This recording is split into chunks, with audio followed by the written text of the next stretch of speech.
So Samsung is soon going to launch OneUI 8 beta program. OneUI 8 beta support pages are now live. Make sure your phone is prepared for OneUI 8 beta program. As always, there are limited slots. First, make sure you have a Galaxy S25. It can be S25 Plus or S25 Ultra. If you are in those eligible countries like UK, US, Germany, India, and more, then download Samsung Members app from Google Play Store.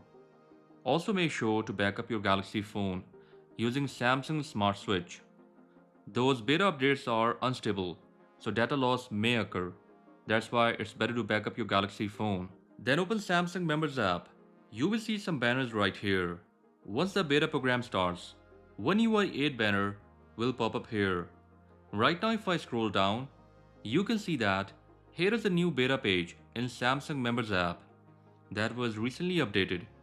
If we talk about eligible devices, then OneUI 8 beta program will start with Galaxy S25 series.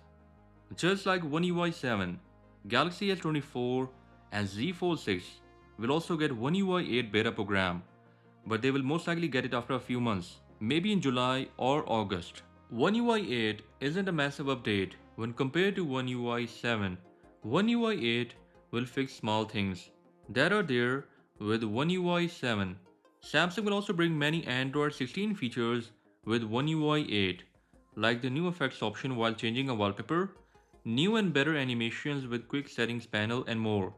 Lock screen on the OneUI 8 leaked beta already has some new clock styles that we will check out soon once the beta update is out.